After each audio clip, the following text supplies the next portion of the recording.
Beekeepers inspect their hives regularly to make sure that the colony is healthy. We start by giving a puff of smoke, which has the effect of calming the bees. We remove the roof, and then we look at the honey super. This is where the bees store the honey that we'll be extracting later in the year. Underneath the honey super, we have a queen excluder which prevents the queen from going into the super to lay eggs. We give another puff of smoke, which allows us to lift the queen excluder and start the inspection process.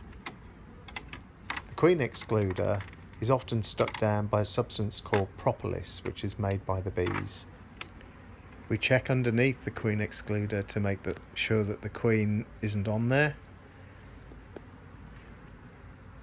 We remove the dummy board, and then we start going through the individual frames in the hive.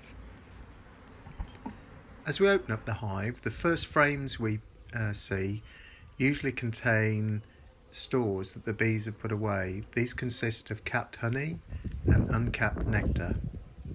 The next frames we see in the hive, we start getting into the brood nest.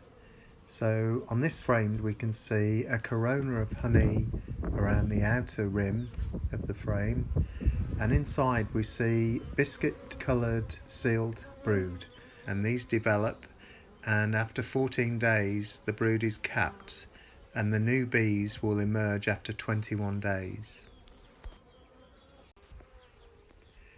As we go through further frames in the brood nest, we can see here that the brood has emerged, and the bees clean out these cells, ready for the queen to lay more eggs in them. On the top left hand side of this frame, we can see where the bees have made a play cup, which is where they're practicing making queen cells. At the bottom of this next frame, we can see that the bees have made queen cells. These are where new queens will emerge and start off a new colony. In the top left, we have some pollen, and the pollen has all sorts of different colours depending on what the bees have foraged on. On this frame, we can see another queen cell in the bottom lower left hand side. We also see a number of bees on this frame, and they're preparing or feeding the young. This hive is in danger of swarming very soon because there are so many sealed queen cells ready to go.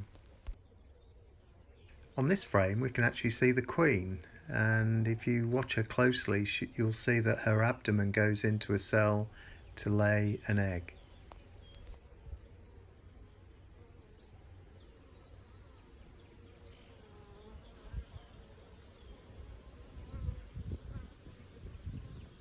In this final frame, we see some stores of pollen and capped honey. These are at the outer edges of the brood nest.